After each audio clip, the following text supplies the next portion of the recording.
Sa tuwing bumibisita ang Public Attorney's Office sa pangunguna ng ating Hepe PAO Chief Persida Acosta, sa mga penal farms and facilities, isa ang libreng serbisyong medikal ang inaabangan ng ating mga persons deprived of liberty, lalo pa marami sa kanila ay may mga iniinda na ring mga karamdaman. Ganito ang sitwasyon ng mga kababaihang PDL sa Correctional Institution for Women o CIW sa tuwing magsasagawa ang PAO ng Legal, Medical, Dental, Optical, Jail Visitation and Decongestion Program.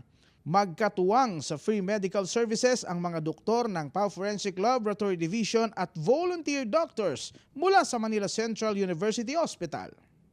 First time ko pong makasama po dito sa medical mission po. Tapos masaya po at medyo overwhelmed po sa mga tao po. Pero masaya po na nakaka-serve po ako kahit paano in my own special small way po. May ubot-sipon po si patient po. Tapos po may pangangatip po sa katawan. Niresitahan lang po namin siya ng gamot po. Then in-advisean po kung proper cough etiquette, mga dapat pong gawin po para hindi po siya magkasakit po. Nagbigay po kami ng vitamins din po. Then, advice na din po namin siya ng uminom po na maraming tubig po. Usually, ating mga patients po dyan, commonly, ang mga concern nila is mataas ang BP and laging sumasakit ang ulo nila. Okay? Kasi ano yan maaring kasi mag-cause din kasi nung pagsakit ng ulo nila yung tataas ng pressure nila. Which is, yun ang kailangan nating ma-monitor talaga.